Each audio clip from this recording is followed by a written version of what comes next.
আসসালামু আলাইকুম। আমি মোহাম্মদ রাজীব মিয়া, জিওগ্রাফ কনসাল্টিং অ্যান্ড ডিজাইনের সিইও এবং Bangladesh interior design company honours অ্যাসোসিয়েশনের একজন অ্যাডভাইজার। আজকে আমার পরিচয় দেবো এবং আমার শিক্ষাগত যোগ্যতা সম্পর্কে বলবো। আমি ফাইন্যান্স অ্যান্ড ব্যাংকিংয়ে অনার্স এবং মাস্টার্স করেছি এবং মার্কেটিংয়ের উপরে এমবিএ করেছি। এছাড়াও আমি ইন্টেরিয়র ডিজাইনের উপরে ডিপ্লোমা করেছি 1 ইয়ারের এবং ইন্টেরিয়র ম্যানেজমেন্টে পিজিডি করেছি 6 মান্থসে। এই পেশাটা আসলে আসার উদ্দেশ্য কি? আমি যখন র্যাঙ্কস গ্রুপে ছিলাম, র্যাঙ্কস প্রপার্টিতে ছিলাম, সেখানে আমি কাস্টমার সার্ভিস নিয়ে কাজ করছিলাম। এমন তো অবস্থায় কিছু ক্লায়েন্টের রিকোয়ারমেন্ট জানতে পারলাম যে ইন্টেরিয়র সম্পর্কে, এবং জায়গাটা দেখলাম যে বেশ আনন্দদায়ক এবং ক্রিয়েটিভ একটা জায়গা। সেখান থেকেই আমার 8 ইয়ার্সের এক্সপেরিয়েন্স। আমরা কাজ করছি জিওগ্রাফ কনসাল্টিং অ্যান্ড ডিজাইন 8 বছর ধরে আপনাদের সেবা দিয়ে আসছে, এবং আমরা এর সাথে সাথে আমরা কিছু জিনিস নিয়ে চিন্তা করছি। অর্থাৎ আমাদের কোম্পানি যারা এমপ্লয় আছে এবং আদার্স যারা আছে তাদেরকে আমরা বিভিন্ন শিক্ষামূলক এবং বিভিন্ন প্রজেক্ট ম্যানেজমেন্ট সম্পর্কে এবং দেখা যাচ্ছে ক্লায়েন্ট হ্যান্ডেলিং করা সম্পর্কে এই জাতীয় আমরা তাদেরকে এক্সপেরিয়েন্স গ্যাদার করি এবং তাদেরকে কিছু ট্রেনিং দিয়ে থাকি। এবং এই পেশা আসলে আসার উদ্দেশ্য হলো ক্রিয়েটিভ। আমি কিছুক্ষণ আগেই বলেছি যে ক্রিয়েটিভ মাইন্ডের, অর্থাৎ আমি একটা জিনিস তৈরি করব যেটা ইমপ্লিমেন্ট করব এবং আমি দেখতে পারবো। অর্থাৎ এটা অনেক বেশি আনন্দদায়ক এবং এখানে অনেক বেশি এনজয় করি ইন্টেরিয়র ডিজাইনটা নিয়ে। এবং এই সেক্টরের সম্ভাবনা যদি বলতে চাই, এই সেক্টরের সম্ভাবনাময় খুবই, মানে এটার আমি প্রেডিক্ট করছি এমন যে এটা আগামীতে ইনশাআল্লাহ আরো এক্সপান্ড করবে। এখন প্রত্যেকটা মানুষই ইন্টেরিয়র নিয়ে কাজ করতে চায়। একটা সময় এসি ছিল আমাদের লাক্সারি প্রোডাক্ট, বাট এখন কিন্তু এসি কিন্তু বেসিক হয়ে গেছে। অর্থাৎ এখনকার যে ডিজাইন করা হয়, রিয়েল এস্টেট কোম্পানিগুলো যে ডিজাইন করা হয়, সেই ডিজাইন কিন্তু ইমপ্লিমেন্ট করতে গেলে আপনাকে অবশ্যই ইন্টেরিয়র কাজ করতে হবে। সো এটার ফিউচার অনেক অনেক বেশি ভালো।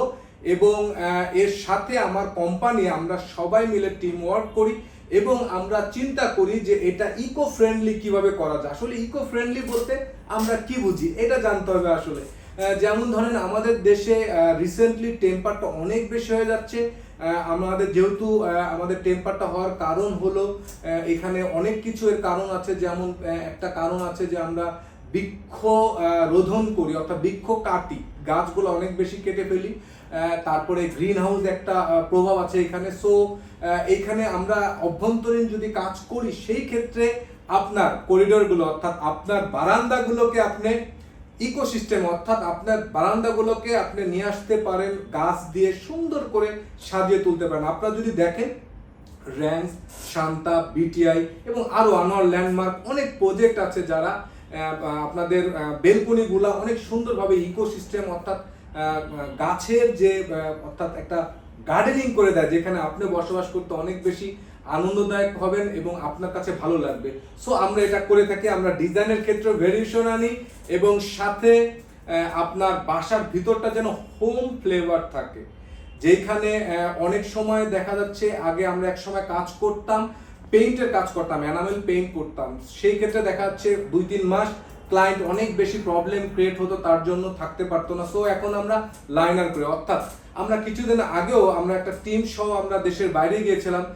সেখানে আমাদের অ্যাসোসিয়েশনের ভাই মামুন ভাই ছিল, আরো অনেকেই ছিল। সো আমরা দেশের বাইরে যাচ্ছি, দেখছি তারা কিভাবে কাজ করছে এবং এর জন্য অলরেডি আমাদের কিন্তু অ্যাসোসিয়েশনের অনেক মেম্বাররাই কিন্তু অনেক জিনিস বাইরে থেকে ইম্পোর্ট করছে। আমরাও চেষ্টা করছি নট অনলি ইম্পোর্ট, আমরা বাট অলসো এক্সপোর্টও করবো। আমাদের ফার্নিচারটা বাইরের দেশে অলরেডি যাচ্ছে। আমরা কয়েকজন কথা বলছি আমরা বাইরে কিভাবে আমাদের দেশটাকে আরো সুন্দরভাবে প্রেজেন্টেশন করতে পারি, বাইরে ফার্নিচার দিয়ে করতে পারি আমরা।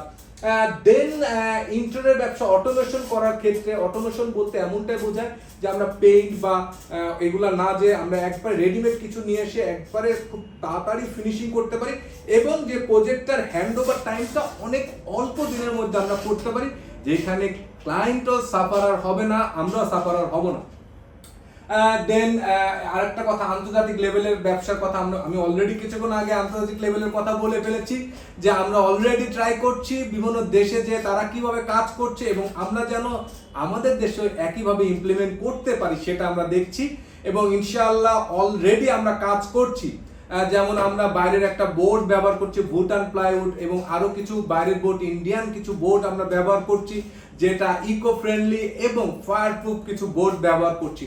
এবং আমাদের যারা নেক্সট জেনারেশন এই বিজনেস করতে আসছেন তাদের উদ্দেশ্যে বলবো যে অবশ্যই আপনারা আসতে পারেন, বাট আপনাকে অবশ্যই ফার্স্টলি আপনার একটা ভালো কোম্পানিতে জব করতে হবে যেখান থেকে আপনি এক্সপিরিয়েন্স গ্যাদার করবেন, কারণ আপনি এক্সপিরিয়েন্স ছাড়া আপনি যখন এন্টারপ্রেনার হয়ে যাবেন আপনি অনেক বেশি সাফারার হবেন। সো এখানে চলে আসতে পারেন, বাট আপনাকে এক্সপিরিয়েন্স গ্যাদার করতে হবে ভালো কোনো কোম্পানি থেকে, গ্রুপ অফ কোম্পানি থেকে। দেন বাংলাদেশ গভর্নমেন্টকে বলবো অলরেডি আমরা অ্যাসোসিয়েশন থেকে অলরেডি অনেক দূর এগিয়ে গেছি এবং আমরা পুশ আপ করছি, গভর্নমেন্টকে পুশ আপ করছি যে এই জায়গাটা ভালোভাবে দেখার জন্য, কারণ অলরেডি আমরা অনেক অনেক বেশি রেভিনিউ ক্রিয়েট করছি, বাংলাদেশ গভর্নমেন্টকে দিচ্ছি অলরেডি ট্যাক্স ভ্যাট এগুলো দিচ্ছি। তো আশা রাখছি গভর্নমেন্ট আমাদের এই জায়গাগুলো খুব ভালো মতো আমাদেরকে সহযোগিতা করবে এবং আমাদেরকে একটা লাইন আপে নিয়ে আসবে। অলরেডি আমরা অ্যাসোসিয়েশন করে ফেলেছি যেখানে আমাদের আলী ভাইয়ের নেতৃত্বে আমরা এই কাজগুলো করছি। আশা রাখছি অনেক ভালো কিছু হবে এবং এই সেক্টরটা একটা লাইন আপে চলে আসবে এবং প্ল্যানিং মাফিক।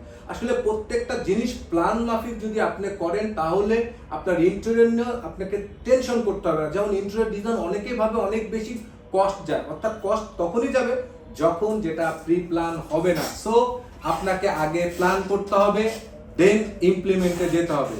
আমরাও একইভাবে আপনাদেরকে বলবো যে আপনারা আসুন, যারা এক্সপার্ট ইন্টেরিয়র কোম্পানিতে, যারা ইন্টেরিয়র কাজ করতে এক্সপার্ট তাদের সাথে যোগাযোগ করুন।